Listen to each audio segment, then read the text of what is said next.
जैसे अब ये सत्संग आप सुन रहे हो और ऐसा लगता है कि ये कथा तो बहुत बार सुन ली, गुरु जी पिछली बार भी ऐसा सुनाया था। अरे 100 बार सुन ले, सुबह रोटी खाई भूख लगी, शाम ने फिर भूख लगी है तो आप समझ तो नहीं था आपकी आत्मा पर फिर कोई जबरदस्त दबाव आ गया।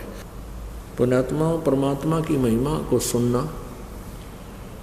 और उच्चारण करना है एक बहुत ही पुण्य होता है। सुनाने वाला प्यार से सुनावे, कसक के साथ सुनावे और सुनने वाला श्रद्धा से सुने तो बहुत पुण्य प्राप्त होता है। बहुत से ऐसे पाप हमारे हैं जो परमात्मा की महिमा सत्संग सुनने से ही समाप्त होते हैं। जैसे प्रथम बार कोई प्राणी सत्संग में आता है, वो 10-20 मिनट सत्संग सुनता है, फिर लटके आन लग जाते हैं या उठकर चला जाता है या बीड़ी पीना याद आ जाती है। सत्संग पहले क्या देखा करते हैं हम, खैर हम यहाँ तो पूरा प्रतिबंध लगाते हैं कि यहाँ कोई बीड़ी शराब मास्तमा कुछ छू नहीं सकता।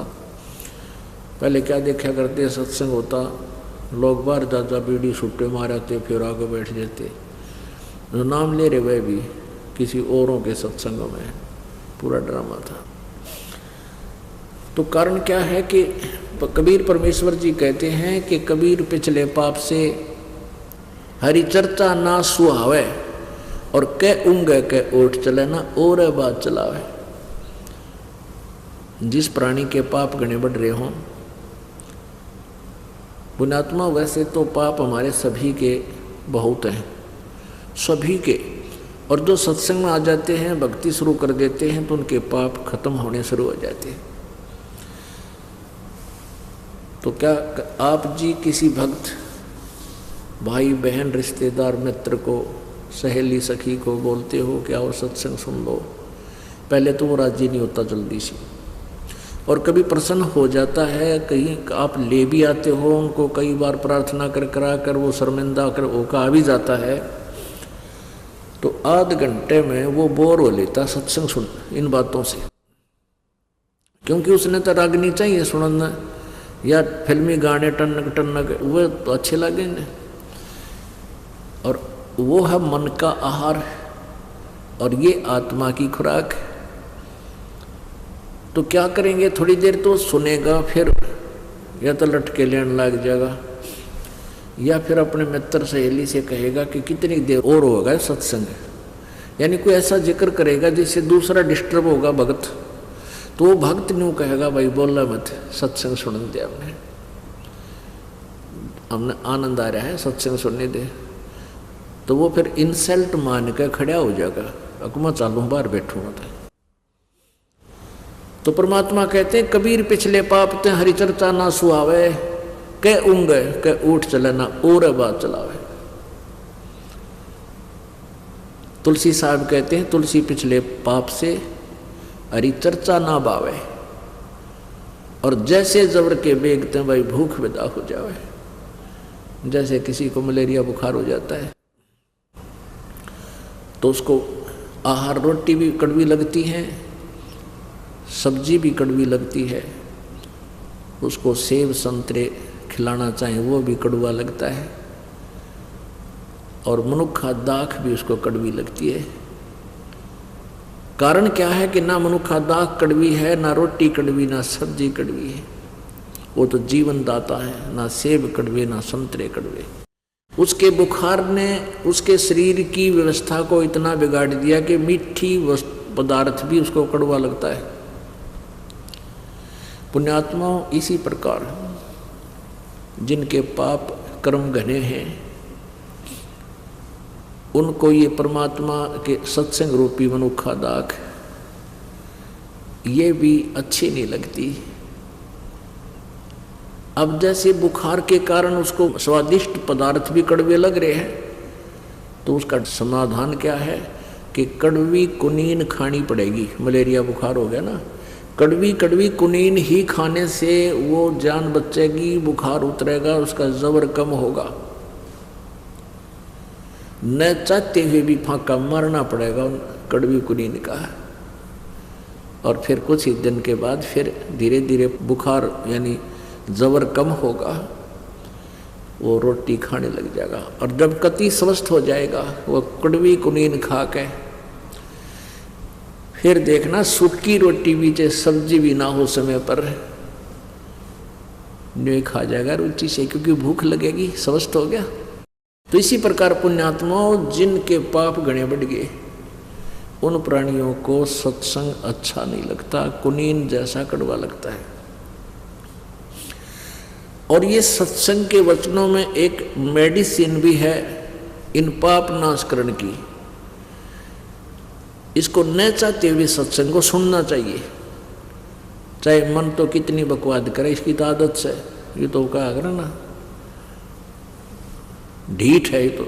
अब ना चाहते हुए सत्संग सुनाए, जैसे कुनीन खानी आवश्यक है और कुछ दिनों में देखना, क्योंकि परमात्मा की महिमा सुनने और सुनाने से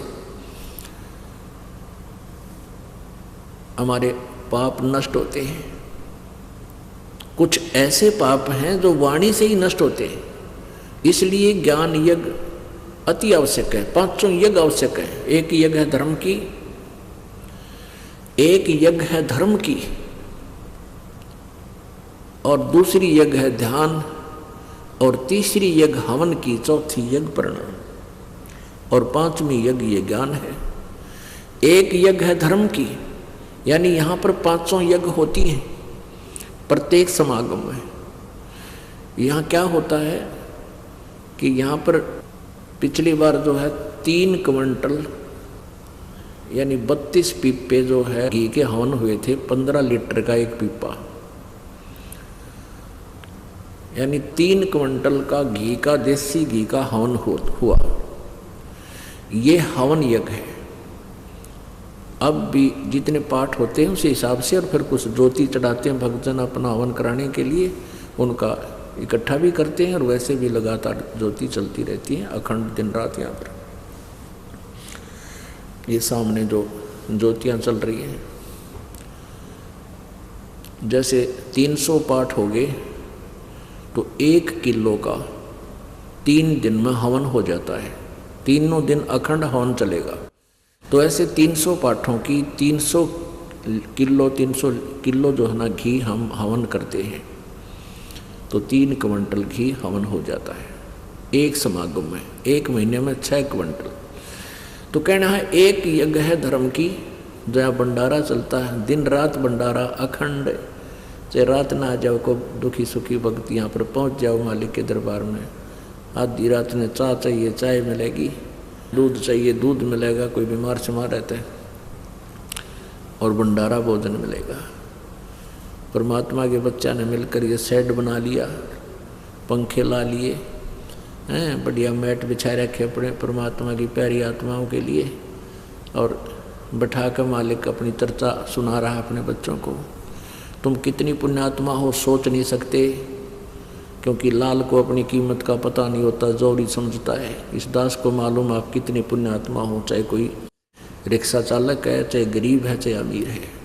अमीर और गरीब होना अलग बात है, लेकिन भक्ति संस्कार आपके एक जैसे हैं, बहुत अच्छे। तो यहाँ जो एक यज्ञ है धर्म की, यहाँ भंडारा चलता है परमात्मा का, तीनों दिन देसी घी का, हर तरह स्वदेशी घी यानी गाय भैंस के दूध घी से ही यहाँ पर सब प्रसाद बनता है। और दूसरी यज्ञ है ध्यान। आप ये सत्संग सुनते हो, ये मेडिटेशन का भी काम करता है, क्योंकि जब सत्संग सुनते हो तो परमात्मा का चिंतन होता है, प्रभु के बारे में जानकारी होती है, अंदर अंदर एक विशेष कसक पैदा होती है, रह रह कर मालिक का ध्यान ही आता है, परमात्मा ने ये किया, परमात्मा ऐसे थे। तो ये भी ये एक मेडिटेशन, यही मेडिटेशन होता है। जैसे ये हठ योग मेडिटेशन हम नहीं मानते, संत मते में नहीं है। परमात्मा कहते हैं साधो मुझे सो सतगुरु मन भावे, जो सहज समाज बतावे, आँख ना मुंदे कान ना रुंदे, ना अनहद उलझावे। अनहद कहते अंदर कान आँख मीच कर अंदर वाणी सुनो, अनहद नाद सुनो। कहते इनमें जो उड़ जाता है वो मुझे अच्छा नहीं लगता, वो ठीक नहीं है। जो सहज समाज बतावे, सहज समाधि कैसे होती है? जैसे हाली बीज धुन और पंथी से बतरावे और वह में खंड पड़े नहीं, ऐसे ध्यान लगाओ। It is meditation. जैसे हाली बीज बोता है, हल के पीछे, बैलों के पीछे एक हल होता है, हल के पीछे एक पाइप सी होती है जिसमें अगर बीज छोड़ा उसने ओरना बोला कर।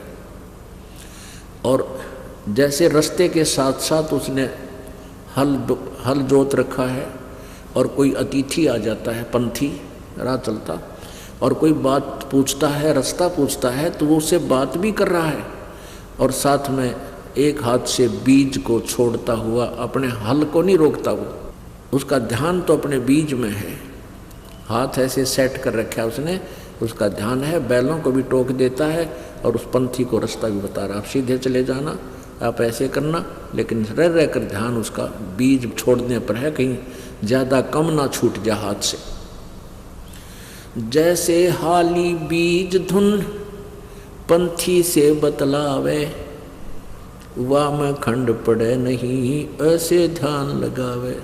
जो पतिव्रता पति से राती, आन पुरुष नहीं भावे, बस पी हर में सुरत प्रीतम में, ऐसे ध्यान लगावे। This is meditation, it is meditation. ये ध्यान समझ लेना कैसा है हमारा ध्यान। अब जैसे आप वैसे सिमरन करते ही हो, जब आप किसी काम करते हो, कोई भी कार्य करते हो, ऑफिशियल काम में ज़्यादा डिस्टर्बेंस मानते हैं, लेकिन ऑफिशियल काम करते करते भी वह कसक मालिक की रह कर अंदर रहनी चाहिए हमारे। अब इस बात को आप समझ जाओगे। एक व्यक्ति ने 50,000 रुपये लोन लिया, लड़की की शादी, और सारी व्यवस्था करनी थी, तिजोरी में यानी सेफ में रख दिए, और चलते समय कहीं जाना था निमंत्रण देने के लिए, सेफ खोल कर किराया निकाला और जल्दी का मारा कि किसी कारण से वो लॉक करना भूल गया सेफ को, और पहुंच गया 200 किलोमीटर। उस पुराने समय की बात है, चल आजकल भी ऐसा ही आता, आजकल तो मोबाइल हो गया, जब फ़ोन कर दे संभालिए चाबी ने, यानी पुराने समय की बात है। तो वो चला गया अपनी रिश्तेदारी में लगभग 200 किलोमीटर। शाम के समय उसको याद आया जब खाना खाने लगा, अकोतरे की चाबी भूलिया मत, और तिजोरी सेफ खुली छोड़ा है। भगवान कोई निकम्मा आदमी ना घुस जा, बच्चे दरवाज़ा खुला छोड़ कर चले जाए, मकान का कोई आना जार पता नहीं, ऊपर से शादी आ गई, और ये मुश्किल से उधार में लोन मिला था और कोई पैसा मिलेगा नहीं, तो उसको कितनी चिंता। अब वो रिश्तेदारों से बात भी कर रहा है, लेकिन तिजोरी से दिमाग नहीं हटता उसका, उस सेफ से, अलमारी से दिमाग एक सेकंड भी उसकी टेंशन हटती नहीं। वो टेंशन समझो, ये टेंशन जो है ये है हमारा मेडिटेशन, ये सहज समाधि है। यह अटायत भी ना हटे, जब आपका या कसक लग जाएगी, वो कसक कैसे लगेगी? आगे गए ना बावड़े, रहते भी सब जाही, बिन साहिब की बंदगी की ठोर ठिकाना नहीं। जैसे मोती ओस का ऐसी तेरी आव, गरीबदास कर बंदगी बहुर ने ऐसा दाव। अब परमात्मा की बारे में जब हमारे हृदय में यह जगह बन जाएगी कि ना तो मनुष्य जीवन बार बार मिलेगा, और मनुष्य जीवन मिल गया तो ज्ञान नहीं मिले कि मनुष्य जीवन चाटाएंगे खाम, वो तो फिर एक पशु जैसा धंधा, तो एक असंख्य बार जन्म हो जाओ मनुष्य का। जैसे मोक्ष नहीं हुआ, परमात्मा प्राप्ति नहीं हुई, तो आपके अंदर एक विशेष कसक बनेगी। और ये कसक जो है, जैसे आप कोई ऑफिशियल काम भी करते हैं तो भगवान की भूल नहीं पड़ सकती, भले ही सिमरन नहीं हो सकता, लेकिन वो चिंतन नहीं छूट सकता। परमात्मा की याद भगवान ने, ऐसा है वेदों में ऐसा लिखा है।